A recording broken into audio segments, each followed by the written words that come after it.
Bonjour et bienvenue, je suis Audrey de la chaîne Couture Cotte et aujourd'hui je vous propose 5 nouveaux projets pour utiliser vos chutes de tissu. Alors le tout premier projet que je vous propose c'est de réaliser un nœud. Alors un nœud papillon, un nœud barrette, un nœud pour mettre dans les cheveux, etc. etc. En fait l'idée c'est vraiment de réaliser ce nœud et après vous pouvez contourner son utilisation à travers différents accessoires. Moi je vous ai sélectionné deux tutos, je vous en parle juste après. Celui que j'ai suivi pour réaliser ce nœud là en tout cas c'est celui de Super Bison pour vous spoiler un peu. Le seul hack si je puis dire c'est que je n'ai pas fait le tour en tissu. J'ai essayé plusieurs fois et en fait à chaque fois je sais pas, il y avait un problème au niveau de la tâche, au niveau de... J'avais l'impression que ça serrait trop, etc. Donc j'ai voulu faire au plus simple et je suis très contente d'avoir simplement mis cet élastique parce qu'en fait il ne se voyait pas du tout avec le revers du col de la chemise.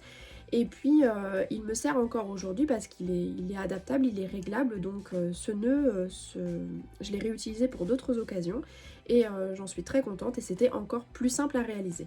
Voilà. Je vous montre en tout cas deux tutos sur lesquels vous pourriez vous appuyer pour réaliser ce nœud, très simple et très rapide. Pour le nœud papillon, c'est le modèle Yoko de Super Bison.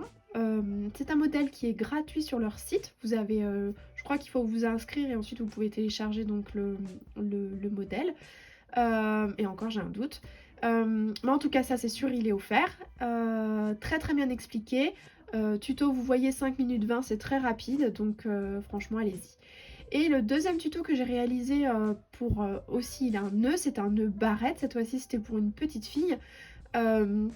Et donc j'ai suivi celui de couture enfant et tricot débutant. Encore une fois, je vous le cite, mais franchement son tuto est top, nickel. Et je me suis lancée en 2-2. Donc voilà les deux tutos que je vous propose pour les nœuds.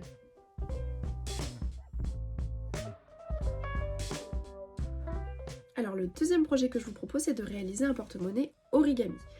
Alors les deux tutos que je vous cite et puis la plupart sur YouTube parlent de porte-monnaie. Après, comme le nœud, vous pouvez contourner son utilisation facilement. Moi personnellement j'y range mes écouteurs. Je pense en réaliser d'autres, notamment un pour mon fils pour qu'il puisse y ranger ses petits trésors comme il dit. Et puis j'ai d'autres câbles qui traînent et pour lesquels franchement ça va être nickel. Au moins je sais où ils sont, je peux faire une couleur différente en fonction du câble, etc. ou de la personne. C'est objet cadeau facile à réaliser, super rapide. Moi je l'ai doublé donc j'utilise deux chutes de tissus différents, donc deux chutes de tissu, donc top pour réutiliser vos chutes. Voilà, très simple, rien à dire. Je vous montre les deux tutos qui peuvent vous servir et puis bah franchement allez-y. J'ai regardé donc sur YouTube, il y a énormément de tutos sur le sujet.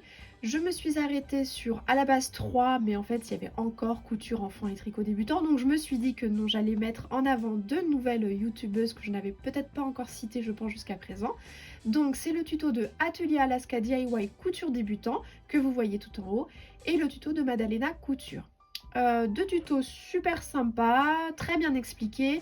Je pense que je vais suivre celui d'Atelier Alaska où voilà elle a revu un petit peu le format de ses vidéos et bah voilà, il m'a donné envie de me lancer. Donc c'est vraiment celui-ci qui m'a motivée à le mettre dans ma série. Donc voilà, je vous en parle juste après.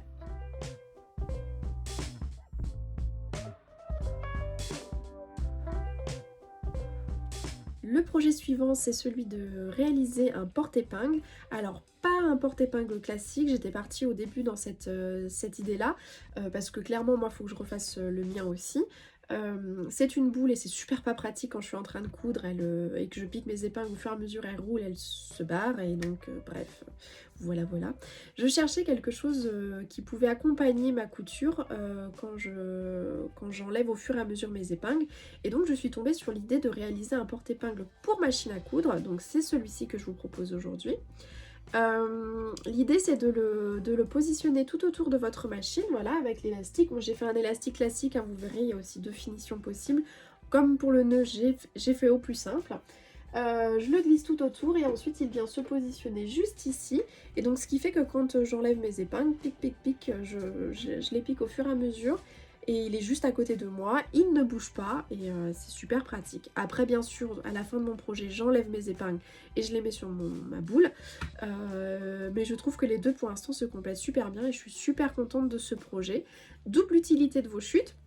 Vous voyez, moi j'ai fait un tout petit rectangle par rapport à ce que j'avais besoin. Bien sûr, vous les adaptez en fonction de votre machine et où vous voulez le mettre. Ça peut être un carré, quelque chose de plutôt rond ou plutôt rectangulaire, etc. Vous adaptez le tuto, c'est très très simple. Et dedans, en fait, je l'ai rembourré avec des chutes d'autres tissus que j'ai coupés. Et ça a fait également mon rembourrage. Donc double utilité. Il y a le tuto de Cindy la couturière et le tuto de Nathalie Couturesi. À l'heure où je tourne cette vidéo, parce que vous l'aurez compris, elle est montée en 2 ou 3 parties, j'hésite encore entre les deux, donc voilà, vous verrez bien le résultat par la suite.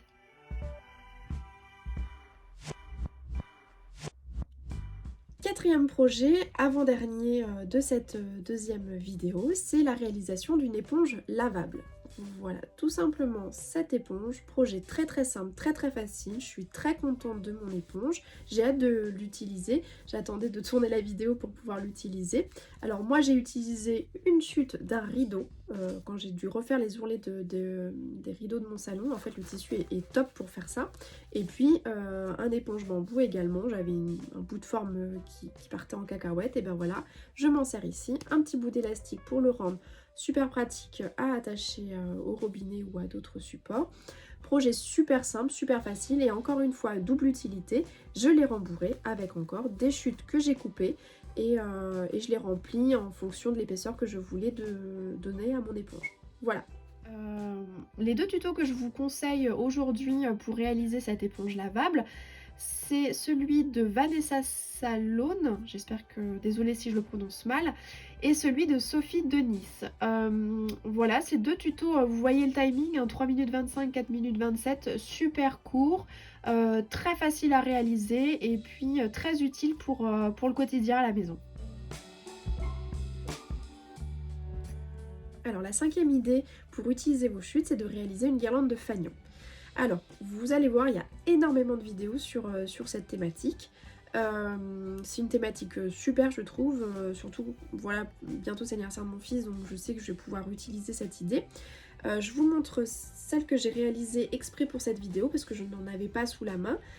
Et puis ça m'a permis de voilà, me faire une idée. Donc c'était des tissus, je savais vraiment pas trop quoi en faire, j'étais partie pour faire des mouchoirs. Mais je me suis dit allez hop, tiens les trois associés, ça fait une petite guirlande sympa, un peu champêtre.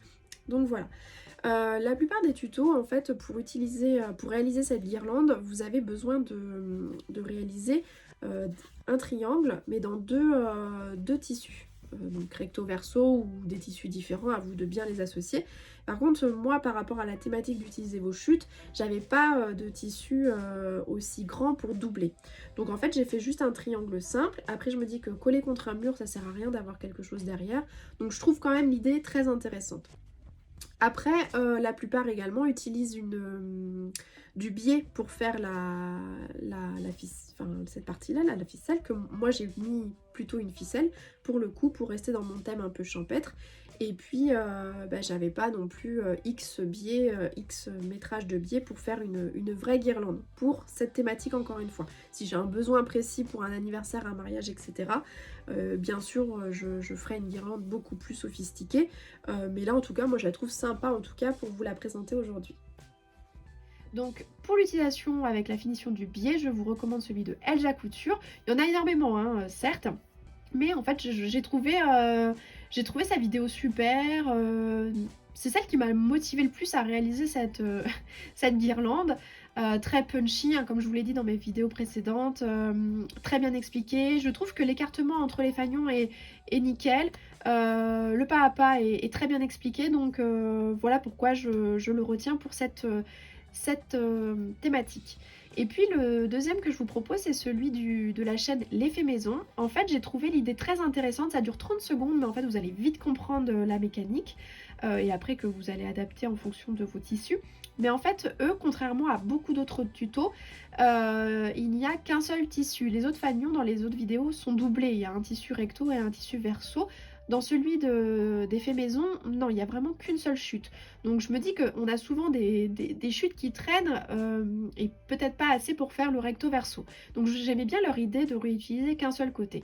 Autre chose, c'est que la plupart des autres tutos utilisent la finition avec du biais pour faire la tâche. On n'a pas toutes forcément une grande longueur de biais sous la main, voire on n'en a pas. Moi j'ai mis du temps avant d'en acheter. Donc là maintenant j'en ai un petit peu sous la main. C'est pour ça que je pense réaliser les deux.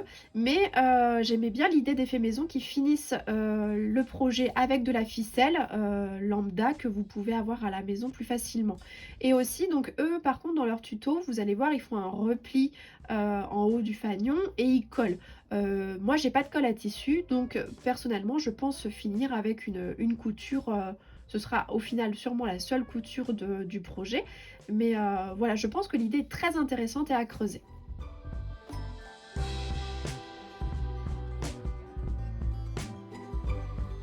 Alors, dernier petit rajout, en fait, c'est toujours le 5e projet, mais c'est une petite idée pour contourner la grande guirlande, si jamais vous voulez pas réaliser une grande guirlande.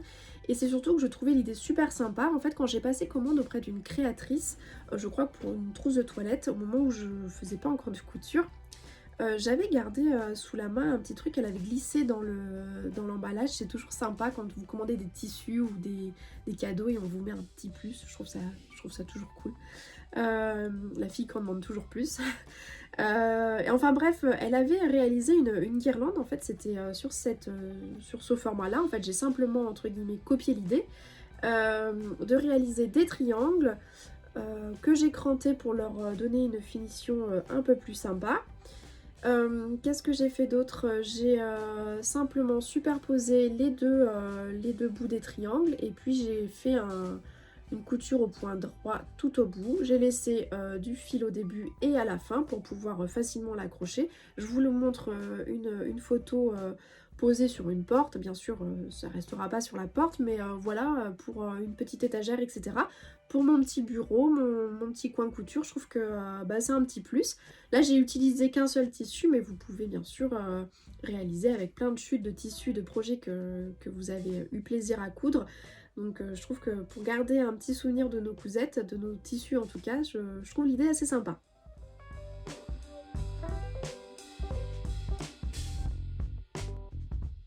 Voilà, j'ai terminé sur cette deuxième vidéo sur l'utilisation de vos chutes. J'espère qu'elle vous aura été inspirante et que vous allez pouvoir utiliser vos chutes de tissu à travers notamment ces projets-là ou les 5 premiers, etc. N'hésitez pas à me laisser des commentaires ou à me partager vos réalisations, c'est avec plaisir que j'y répondrai. J'ai déjà d'autres idées en tête pour le tome 3, on dit jamais 203, donc je vais en faire une troisième, je pense sur le soit fin avril, soit début mai, je sais pas trop étant donné les vacances qui arrivent. En tout cas, je vous dis à bientôt, merci d'avoir regardé cette vidéo et prenez soin de vous.